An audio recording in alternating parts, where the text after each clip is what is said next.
I've been pondering for a while whether or not I should address the Black Lives Matter protest here on my vlog.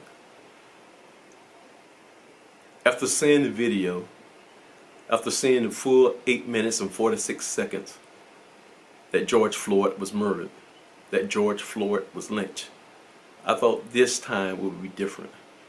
The 8 minutes and 46 seconds I saw, the 8 minutes and 46 seconds the rest of the world saw, surely this time would be different. There would be no question. Finally, everyone would understand why Cap kneeled. But I was wrong. It took 4 days for Derek Chauvin, the police officer that murdered George Floyd, to be arrested. And then it took another 6 days after that for the other policeman to be arrested. And Cap is still unemployed. Now I hear people saying, oh, it's just a few bad apples. Okay, I give you that.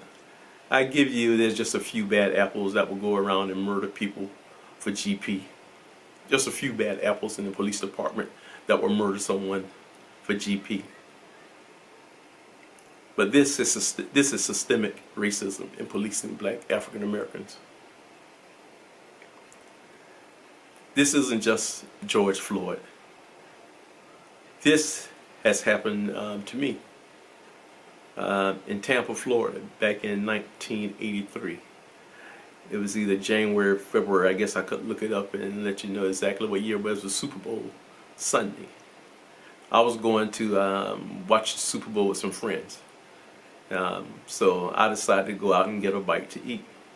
As I left the restaurant, I saw a cop car pull in behind me. As I looked in my rearview mirror, I saw her talking on her walkie-talkie, on her, I guess, what car. I saw her talking on a walkie-talkie. She was really just going in. So I said, well, something must really be happening up here. Let me get in the right lane because I was left, because I was in the left lane. I said, let me get over in the right lane so she can go where she needs to go. As I eased over into the right lane, she pulled in right behind me, and then within a fraction of a second later, she turned on her lights. As I pulled off the road, 3 other cop cars came. 2 parked behind her, then 1 pulled in front. So I'm really dumbfounded, and I was young, I'm just right out of college. I get out the car and ask what's going on. So when I stepped out the car, asked what's going on, they pulled out their guns and kneeled behind their door and asked me to put my hands up in the air. I was really afraid. Of course I put my hands up in the air. I was in a new city, only had been there a few weeks, new job, now beside a major highway with their guns drawn on me. So as they frisked me, I asked what's wrong, what's going on. They said, well, I had just eaten. The place had been robbed a couple of times. What was the description? A black male in a beige jacket. Here it is in Tampa, Florida in January, February in the winter, even though it doesn't get cold in Tampa, but it definitely is jacket weather. I would gather to say almost every black male had on a beige or a black jacket. The majority of black males had on beige or black jackets, so that's the best they had. Nothing about a bill, was it someone pudgy, someone skinny, someone big, someone overweight. Nothing about height, short, tall, medium, facial hair, nothing. Black male, beige jacket. That's why I was stopped. Of course, being young at that time, I was livid, very livid. And they knew I was mad. So I guess to make matters worse, this is during a time when I guess the cops, they had these, the only thing I can think of, a wanted book. There's a sheet, but the person that's wanted and the picture on the sheet. So one of them went to their car, got the book, put the book up beside my face, and flipping pages. They'll look at the sheet and then look at me. They knew I wasn't in the book. I told them what my story was. I told them I had just graduated college a few weeks ago. I was here for my first job. And the car was in my mom's name. They knew I wasn't the person they was looking for. But that was just more to humiliate me. Here I am beside a major highway in Tampa. Weeks on a new job. Now I'm being held by the police with a book up to my face trying to see was I a criminal. That incident isn't isolated. Another incident, Arkansas. Now this is years later. I have a family now. My family now, we had gone out to eat. So we was coming back home that night, 4-lane highway, and I can see in front of me the cops had pulled someone. Okay, so I'm in the right-hand lane. As I go by him, I get over. I didn't get all the way into the left lane, but I did get over. So we passed him. Within minutes later, he jumped in his car and come after me. He jumped out of his car, what have you. I rolled down my window, what's wrong? And he begins to read me the riot act because I didn't get over far enough. He was upset because I didn't get over far enough. I'm glad I had my family with me. He's talking to me like he was talking to one of his kids. I'm glad I wasn't young,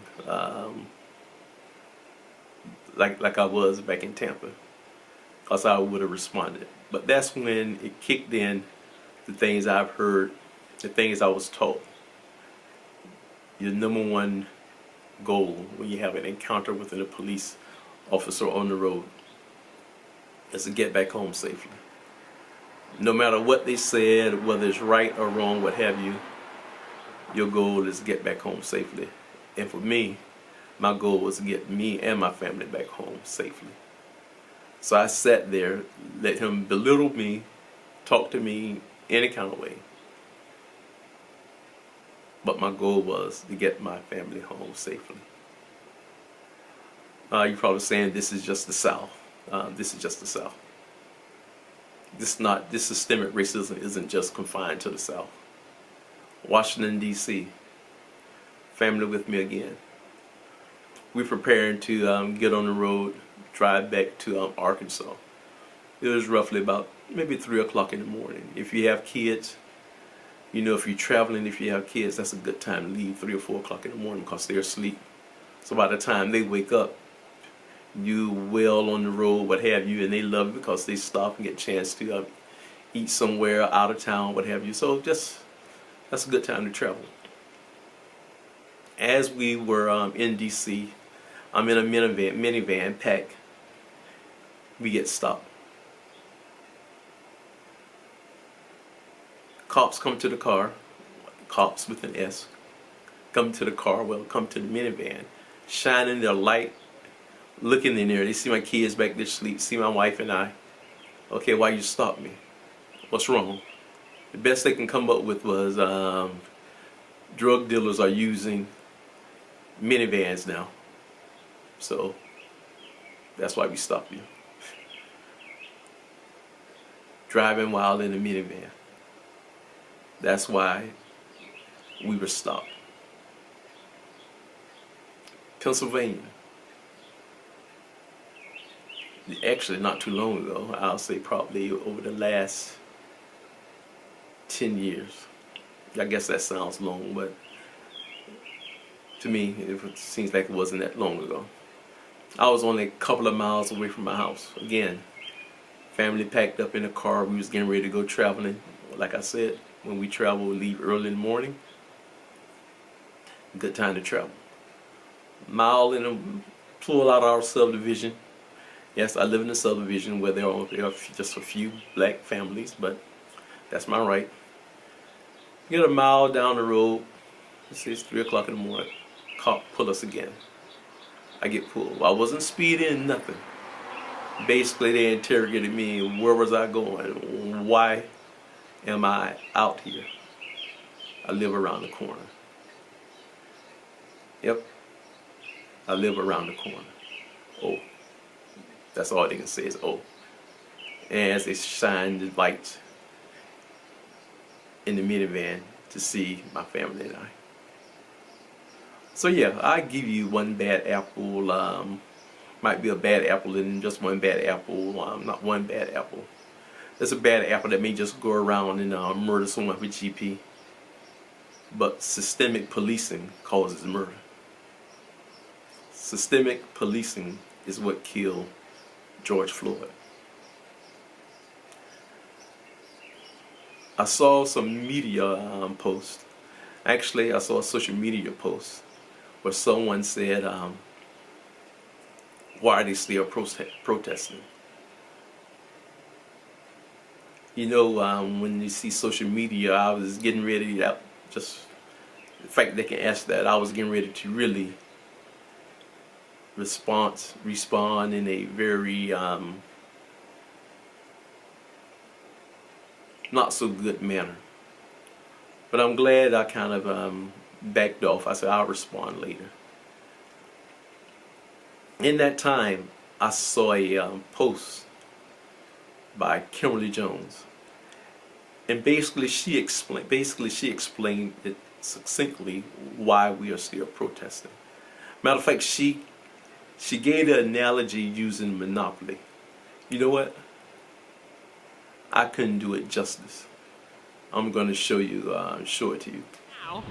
If I right now decided that I wanted to play Monopoly with you, and for 400 rounds of playing Monopoly, I didn't allow you to have any money, I didn't allow you to have anything on the board, I didn't allow for you to have anything, and then we played another 50 rounds of Monopoly, and everything that you gained and you earned while you were playing that round of Monopoly was taken from you. That was Tulsa, that was Rosewood. Those are places where we built black economic wealth, where we were self-sufficient, where we owned our stores, where we owned our property, and they burned them to the ground. So that's 450 years. So for 400 rounds of Monopoly, you don't get to play at all. Not only do you not get to play, you have to play on the behalf of the person that you're playing against. You have to play and make money and earn wealth for them, and then you have to turn it over to them. So then for 50 years, you finally get a little bit and you're allowed to play. And every time that they don't like the way that you're playing, or that you're catching up, or that you're doing something to be self-sufficient, they burn your game. They burn your cards. They burn your Monopoly money. And then finally at the release and the onset of that, they allow you to play and they say, okay, now you catch up. Now at this point, the only way you're going to catch up in the game is if the person shares the wealth, correct? But what if every time you share the wealth, then there's psychological warfare against you to say, oh, you're an equal opportunity hire. So if I played 400 rounds of Monopoly with you and I had to play and give you every dime that I made, and then for 50 years, every time that I played, if you didn't like what I did, you got to burn it like they did in Tulsa and like they did in Rosewood, how can you win? How can you win? You can't win. The game is fixed. So when they say, why do you burn down the community? Why do you burn down your own neighborhood? It's not ours. We don't own anything. We don't own anything.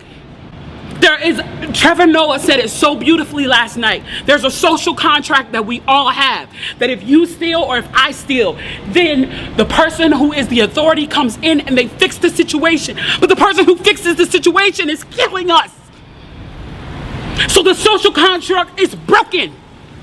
And if the social contract is broken, why the f do I give a shit about burning the Football Hall of Fame, about burning the Target? You broke the contract when you killed us in the streets and didn't give up.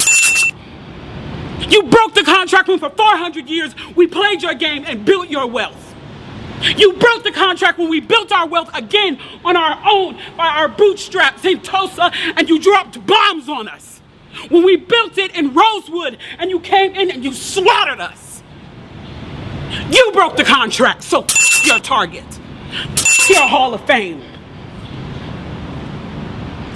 As far as I'm concerned, they could burn this bitch to the ground and it still wouldn't be enough. And they are lucky that what black people are looking for is equality and not revenge. Did you feel her anger? Did you feel it? Did you feel that she has had enough? I'm not talking about agree with her resolve, but did you feel her anger? Did you feel that she has had enough? We have had enough. I have had enough. Enough is enough. Yes, America does have a race problem. And yes, I can't be silent.